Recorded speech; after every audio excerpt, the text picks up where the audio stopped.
What's going on, everyone? Welcome back to the New York Real Estate Show. We got our second ever guest. I got the handsome home buyer, Charles Weinraub, on the podcast. And if people aren't familiar with this guy, they probably have been living under a rock. He's all over social media. He's a massive, massive home buyer developer out in Long Island. And it's very impressive to see the journey he's been on so far as he documents everything. And I'm looking forward to Michael and I interview him. So Charles, thanks so much for joining us today.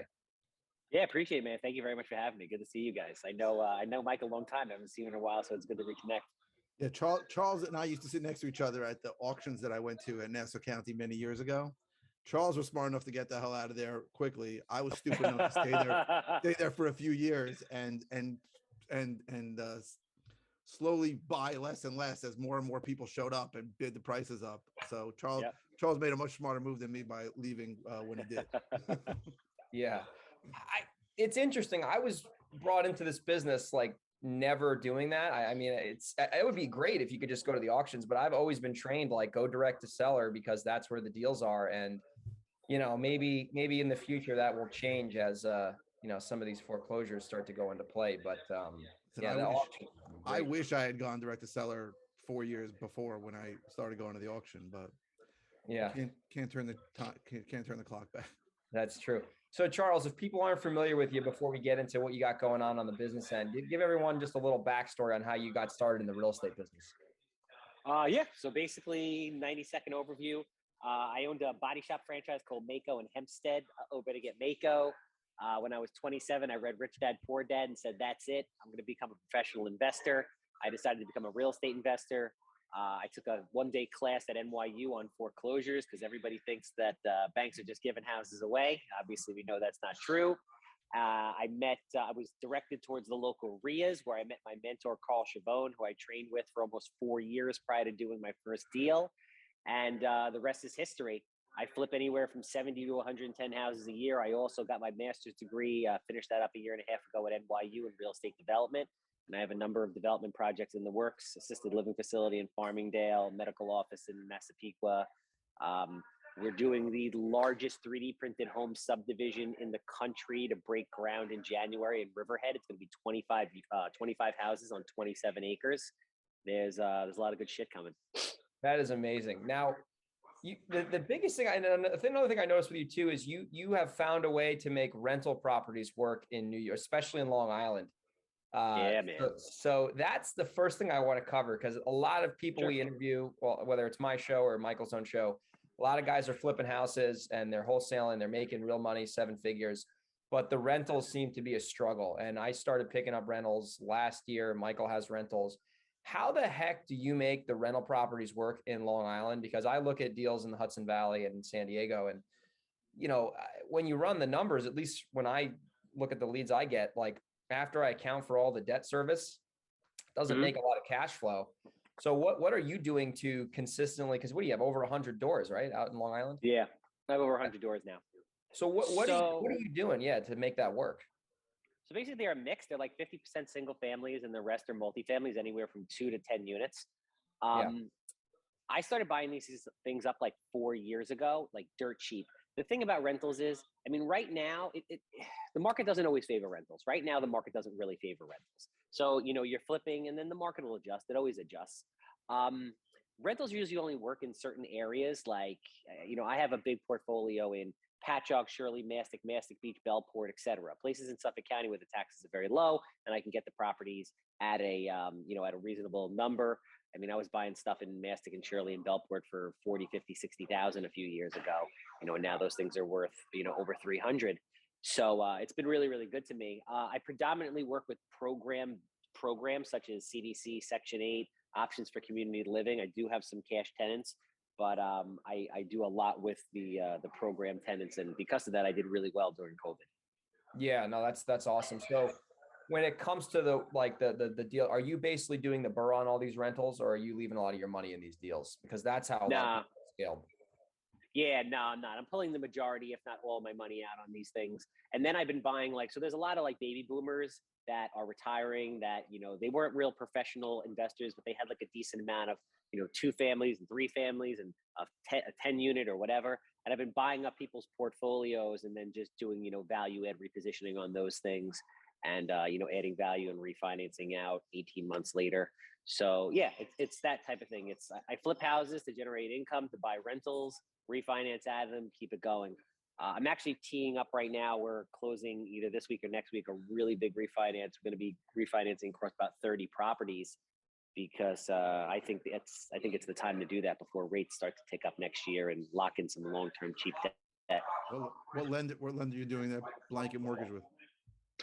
That one I'm actually doing with Share Estates, because it's mostly single family homes. So they're doing like 385 30-year at 65% LTV. It's not bad. No, it's not bad. That's awesome. Yeah. Oh, go ahead. Sorry. You got them. You got Corvest. You have Finance of America. Those are the portfolio type lenders that people need to go to. Yeah. Once you start buying more than like 5 or 6, max 10, you can't go to the traditional banks anymore. Yeah, that's what I noticed. I bought a townhouse as a rental and did a reverse burr. So I refied it before I renovated it, because there was a tenant in there. And I got a regular credit union to give me like 2.8%, 15-year fully amortized. But then I looked at it, and it's tied to my personal name, and it's on my credit report. So I really don't like that. In a perfect world, I would have done it differently. You know what I mean? So it's interesting. I've found too, like Finance America, Lending Home, a lot of these like hard money lenders have reasonable rates, considering the fact that you don't need to, show like, W-2 income, which the three of us don't have. So it's interesting to see how that, I remember like 3 or 4 years ago, like it was challenging to do a refinance because there was not a lot of options. And now these hard money lenders and these big funds, honestly, they've just pivoted to see the market change.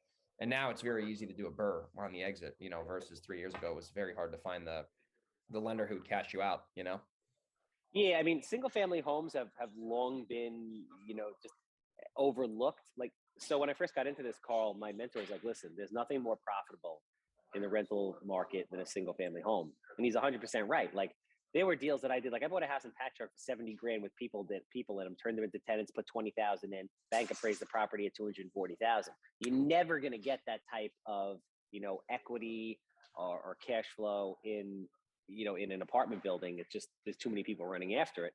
So now with COVID and the market changing, now big funds are coming after single family homes and buying up, thousands of single family homes, and lenders are adjusting as well, because they see that it makes sense. Everybody used to be like, oh, well, if it's vacant, then you're screwed. I want apartment buildings, so if one unit's vacant, it's still okay. Right, I want one roof. I want one roof for 50 tenants. I don't want one roof for one tenant. We heard all that crap for many years. Yeah, but it's not really the case. People stay longer and they treat the units better when they're single family homes. I 100% agree with that. It's funny. I picked up a mixed use commercial property, one store that's still vacant to this day, and 3 apartments. And I've found that even though the cash flow might be better, which it's not, the tenants, at least in the small ones, they like team up against the landlord sometimes. So like if they're all living there, like we had one of them thought there was mold, which there wasn't. And then the one tenant, one of the downstairs tenant, and started telling them there was mold. And then they're both calling us. And then we got to send a mold guy. So I found like when they're all separated, like the other 2 townhouses I have, they don't know, they don't know I own both of them. They're, you know what I mean? So I agree with you. I think another thing about the single family rentals, especially in New York too, or anywhere, is that they're very liquid too. If you need to sell one or whatever, like you can just sell that and it's going to take you 60 days to go full cycle. And I'm trying to sell that apartment building I have right now. And there's not as many buyers for that, especially mixed use, than there are for houses. So I actually find apartments a little bit riskier if you look at the exits. Like it's going to be harder to sell that because your buyer pool is going to be a lot smaller. You know what I mean? Yeah, I mean, listen, everything comes with pros and cons. Single family homes does come with some management challenges, but like, I have a full-time staff dedicated to that. So I have 2 people. I have a full-time handyman and a full-time property manager. They both work for me for my property management company, and they handle it. We do inspections every 3 months. We're right on top of everything. Yeah, no, that's awesome. So when it comes to now, we covered the rental side. Now on the flipping side, on the fix and flip side, I know a lot of guys who do high volume wholesaling. I don't know too many people besides you and Jeremiah, especially in Long Island, who do like real volume fix and flipping. So first question is, do you take down everything or do you do assignments? Because you got a lot of deal flow coming into your pipeline, I bet. So what are you doing on the wholesale side, if anything? I don't wholesale stuff. You don't wholesale anything? Nah, I take down everything. And we do everything from, buying a Section 8 rental to doing subdivisions, putting dormers on houses. I take it all. It's just, I need it for the machine. We're set up to just pump out stuff. And then B, like, I don't like dealing with wholesaling because for everybody that's an investor out there, they're all full of shit, these people. Like, when it comes time, there's always a problem. They have the hard money lender, the this, the that. It's just like, bro, I don't have time for this shit. I don't. Yeah. I've had this conversation with Michael many times. I say that when wholesaling works out, it's great, especially in our area where the margins are big. But I've found wholesaling, especially when you're making a lot of money, it can be more challenging or at least less straightforward than taking a deal down, because you're in the middle and it's awkward because you got that seller who's expecting one thing and then the buyer is ultimately in control and you're in the middle and you're a little bit of a quagmire sometimes. You're making representations that you may or may not be able to do. Yeah, exactly. And none of these, like, it's very, very, very few professional investors in the fix and flip game, like guys that are really raising private money that can send an email and have money there in a day. Like that kind of stuff is very rare. Yeah, no, it's true. A lot of it is dependent on the hard money lender. So that brings my next question. There's the deal flow aspect of it, which we can cover later, but in terms of the operation. So from my perspective, like I don't flip as many houses as you nearly. What do you do to like, if I had 3 rehabs going on at once, I'm like, oh crap, that's a lot. But how do you manage all that construction? Like from an operation standpoint, especially on Long Island where the towns can be a little funny with, like, what do you guys do to streamline that so it doesn't get as crazy as I would think? Because you guys have obviously know what you're doing. So the operation looks challenging from my perspective. It is still, because the towns are a freaking nightmare. I mean, Mike will tell you, they can't even get out of their own way. They're a freaking disaster, all of them. But we basically have everything in house. So I own Captain Permit, which is a full service architect and expediting company. So I have 5 employees that handle all the permits for us. I then have my own construction company, an infield foreman, 2 in-house construction managers. We have staff plumbers, staff electricians. We handle it all. That sounds like that's how you make it work, because I have subcontractors running around and it's just like you're just chasing people around all day long. They don't work for you, so they're not incentive. It's just, I found that to be challenging. So you got basically all the construction is in-house for the most part. Is that including the actual GCs and stuff like that, or like cabinet people? And what about the supply? Like, do you have a supply? Like, do you deal like with the supply side, like with cabinets and plumbing supply? Like, do you have any of that, those companies, or you still buy from vendors? So I'm the GC. We're a licensed general contractor. So we sub stuff out, some stuff out, and then we have staff. We order containers of cabinets from overseas in different colors that we store here because we do so many of them. And we haven't really had like a vendor problem. We do a lot of business through Home Depot. And Home Depot in Farmingdale, they have a great setup for us. JR like gets us anything we need, and it's pretty streamlined.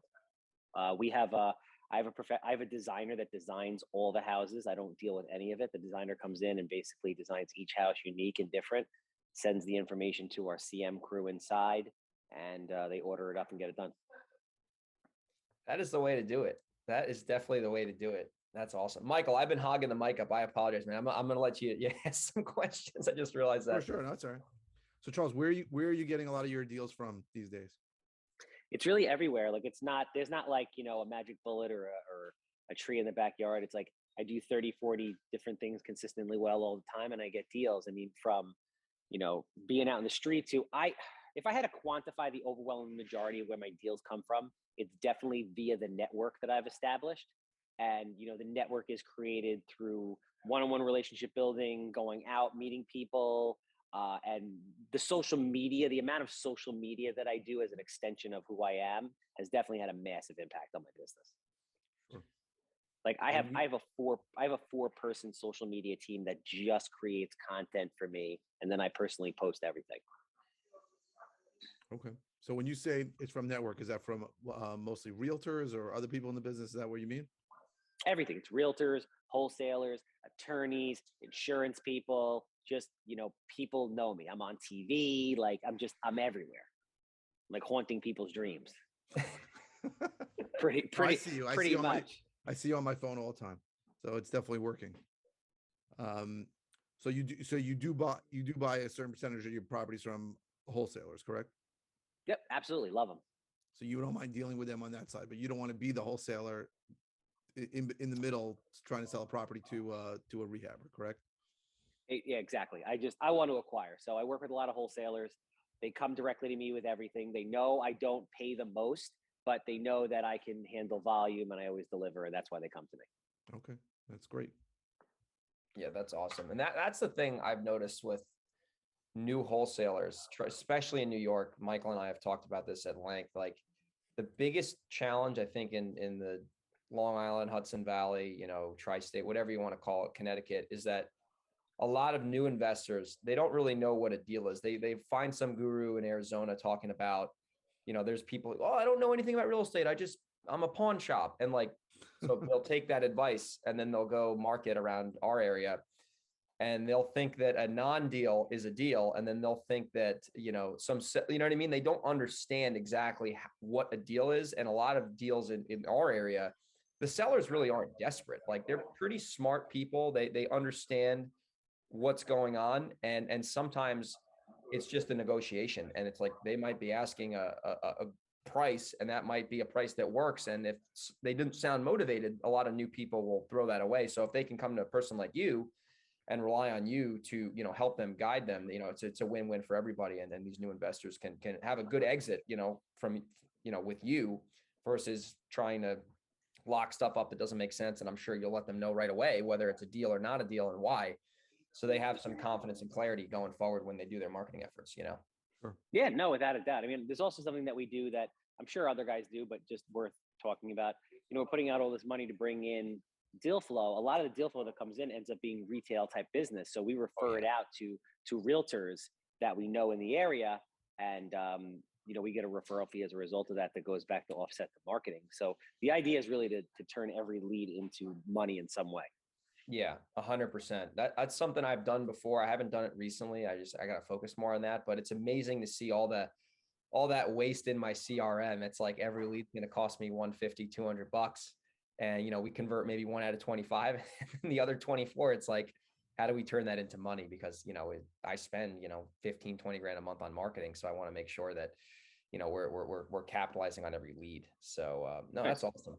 Now there's a few other things that I see that you're doing now. You mentioned this 3D printed home, development. How on earth did you get involved in that? That just is mind blowing. And I saw some of your videos on like you documenting it. It's just crazy to see how, things are changing.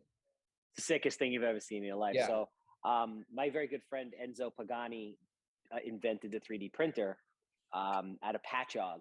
So essentially what it is, it's a gantry style setup, like a regular 3D printer that you would see that would just print your phone case or whatever, but it's massive. And essentially what it does is it has different tips and it accommodates a 7,500 PSI Portland cement mixture. And it just basically prints the house. Now he's doing stuff that nobody else in the world is doing, which he's doing the footings, foundation, the slab, and the interior and exterior walls. He's actually almost done developing a printer that is going to use recycled plastic bottles to print cabinets, countertops, moldings, doors, everything. I was over there yesterday checking it out. It is like next level. On top of that, you can basically design your house in VR. Puts virtual reality goggles on you. You're on the street, walking through the street. You walk into your house. You can order furniture. You could change, wall color. You can move walls. It is like some George Jetson futuristic crap. It is nuts. Really is cool. What is the like? Because that's such an innovative thing. Like when you propose this to Riverhead, wherever the township, whatever that is, like how did you kind of get them to buy into that? Because it's such a unique thing that is not common now. Like how did that because you're doing a whole subdivision, so that's a huge permit process. Yeah, so we're doing a couple actually. So the first one was built in Riverhead as so this is what actually happened. This was the process. So, and most municipalities are not okay with it because they just don't understand it. But, the long and the short of it is it's just a concrete house. they've been building houses out of concrete for, hundreds of years. It's just now there's a machine that does it with two people, and it's a lot cheaper, and you get a much better product. But H2M, the architect's firm, was pivotal in helping us get approvals in Riverhead. We built basically a house with no electric and plumbing in Calverton, and the building department said, we want to see what it looks like in a year. So they came back in a year, and it was, perfect. So they said, great, we'll give you a permit. So we pre-sold and built the first spec ones being done right now in Riverhead. I met with the mayor of Islandia. I bought a piece of property there. Mayor of Islandia is amazing. He gave us the green light. So we're going to be starting one over there in about 2 weeks. And then back to Riverhead for the 25 lots, which they love because, the stuff we're doing is super, super futuristic. Like, we're doing gray water systems for the lawn. So we capture all the rainwater. It goes into a container, and then it's used to irrigate the lawns. We're doing solar. We're doing Tesla charging stations, and we're looking into doing geothermal if we can get enough rebates to make it work. Man, it sounds like you can move to California because Gavin Newsom would love that with all the BS going on out where I live. You got to get a freaking out here. How much cheaper is it to build a house with the 3D printing than it is to actually use it the regular stick built way? 40%. 40% less. And what about time wise? Is it much faster? About 40% as well. So it's 40% cheaper and 40% faster. Absolutely. So you can 3D print the forms, the footings, the foundation, the interior and exterior walls in 40 print hours. Then there's a roof truss system that comes in, just gets popped on top. So you're looking at like an average of, let's say, 3 months to do a 3D printed house, versus a traditional stick build is more near like 4 to 6, typically 6-month range or more. And the printer goes on site and starts building it there, or it's built somewhere else and then brought there? No, the printer comes on site. So basically it folds up. This is generation 1. Generation 2 will be out Q1 of next year. That actually folds up into the back of like a small U-Haul trailer. So basically you pull up the U-Haul trailer. One guy can just unfold the thing. It's crazy. Set it up right there, and it just prints the house out, fold it back up, and go. In a month, you're saying? No, in 40 print hours. So basically, like in a week? Yeah, between a week. Yeah, basically a week. And then you just need the roof truss to be brought in from somewhere else, and then the roof. It's regular roofing on top. Yep, regular roofing. The truss system goes on. Then you do your electric, your plumbing. You can do whatever interior finishes you want. You don't need sheetrock. You can use just the just the way the beading works. It looks very cool. Is it insulated? So the walls are insulated. They're self-insulated just from the concrete. No, so basically the walls there's typically 8 inches. There's an 8-inch gap, or you can make whatever you want. However wide you do, and you fill it with spray foam insulation. So your R value is dependent on how wide you want the walls to be. Typical walls are 8 inches. 8 inches wide in total, or an 8-inch gap in between them? There's an 8-inch gap in between. And then you just spray foam the inside for that. And then you just spray foam the inside. In that gap is where the plumbing and electrical is going also? Exactly. Got it. All right. Because I didn't see, I've been watching your videos, but I didn't understand how that worked, but now I got it. Yeah, that's very new. Like the one that you saw in the video had no plumbing and electric. The one they're doing now, kind of in the quiet, is doing that. The one that I'm doing in Islandia, I'm going to live stream it so you can see every aspect of the build. I am going to definitely watch that. You mentioned Islandia. I watched one of the videos that you did that I really liked was the one where you mentioned the 5 best municipal. Oh yeah. The 3 best and 3 worst. Right. I don't know. I think we definitely agree on some. Town of North Hempstead for sure is I think the worst. I think it's the worst in the worst. The worst. Do you still not buy? You don't buy there? I really don't buy in the town of North Hempstead unless I'm getting a price that's so sick that I can afford to sit on it and lose money for a year, because it's just, town of Hempstead's awful. Town of Brookhaven is god awful. They're really all bad except the villages. The villages are very good for the most part. I agree. Some of the villages are more difficult than others in Nassau, but yeah, I agree with you. Some of the towns are terrible, but town of Hempstead is better than town of North Hempstead. I just almost had a deal in town of North Hempstead, and I told the guy, I said, I can't pay that price because it's going to take me a year to get to talk to anybody there. It's crazy. Oh yeah, and they'll give you a stop work order in a minute. They like rappel off of buildings to give you a stop work order. They come out of nowhere, these people. Yeah, I'm still waiting. I think 4 years ago they told me they would send me something that I'm waiting to get. I had to sell the property and leave some money in escrow. I'm not counting on them calling me back. It's awful, man. It really is. It's so bad, and it's unnecessary.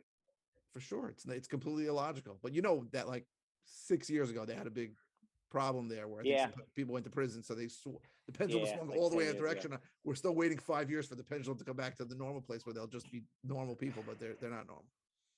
I mean, it's just bureaucratic. I mean, it's nonsense. It really is. Government doesn't really do many things well, if anything well. They really should privatize the building department, in my opinion. You're 100% right. Can you imagine how great that would be? I'll pay an extra $100. Get me my permit today. Yeah, I mean, listen, let the government lay everybody off. Let them tax whatever it is. They'll get a percentage of the fees, and that's it. Let architects self-sign. You won't need self-inspect. You won't need these, building inspectors anymore. They're architects on the line for everything anyway. You're 100% right. Probably never going to happen, but sounds good to me. Probably, yeah, not in New York.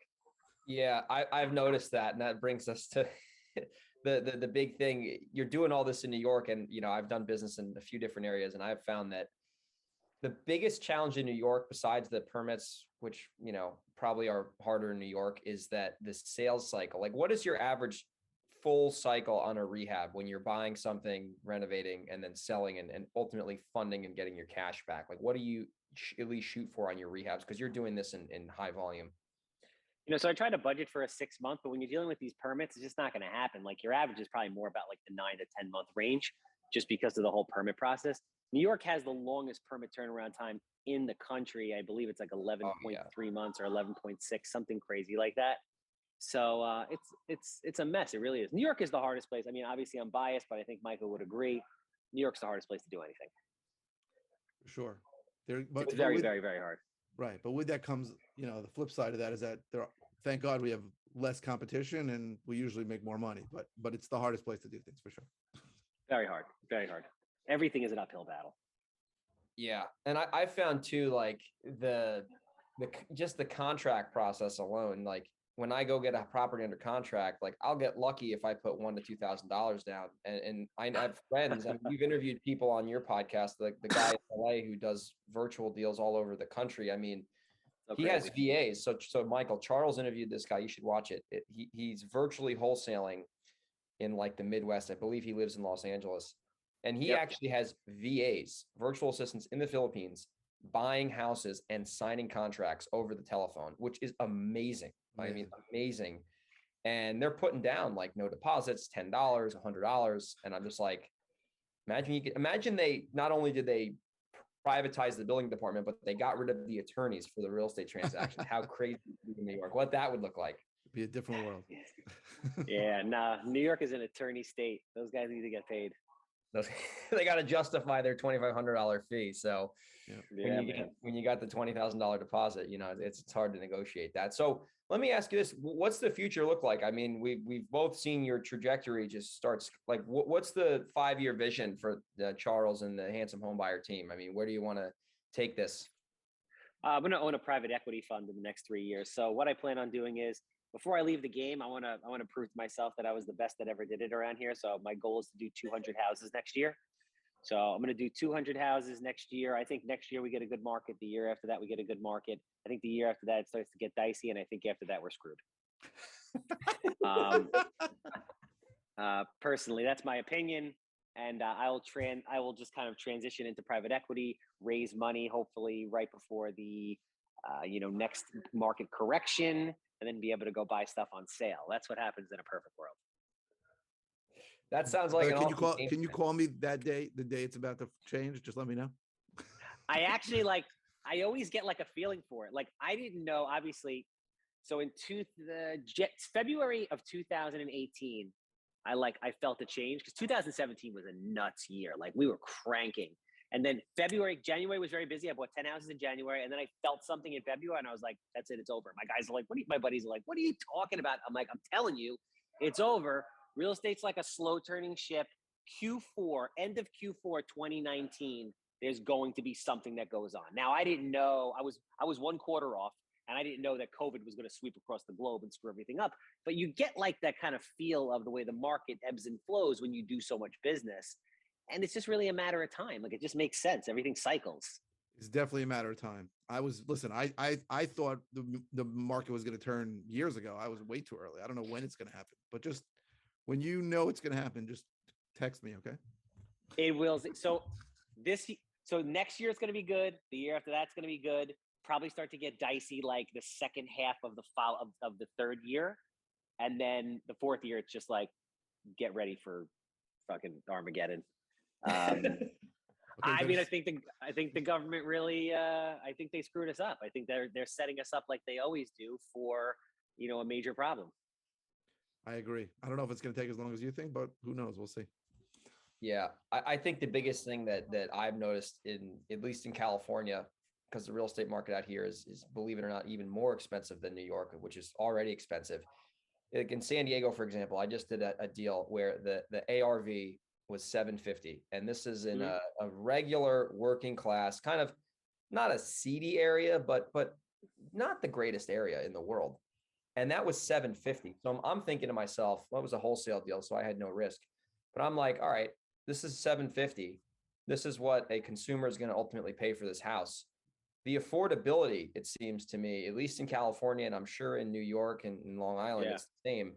Like that seems to be a problem, because as interest rates go up and the values climb up, if somebody's only making 100 grand, right? And they have a $850,000 house. I mean, that's 2/3 of their income is going to their housing payment. So I can see that being a real indication on trouble in the future. Yeah, it's a massive problem. I mean, Long Island is not an affordable place to live. I mean, your median sales price in Nassau is probably about like $650 now, and Suffolk's probably about $550. Taxes are very high.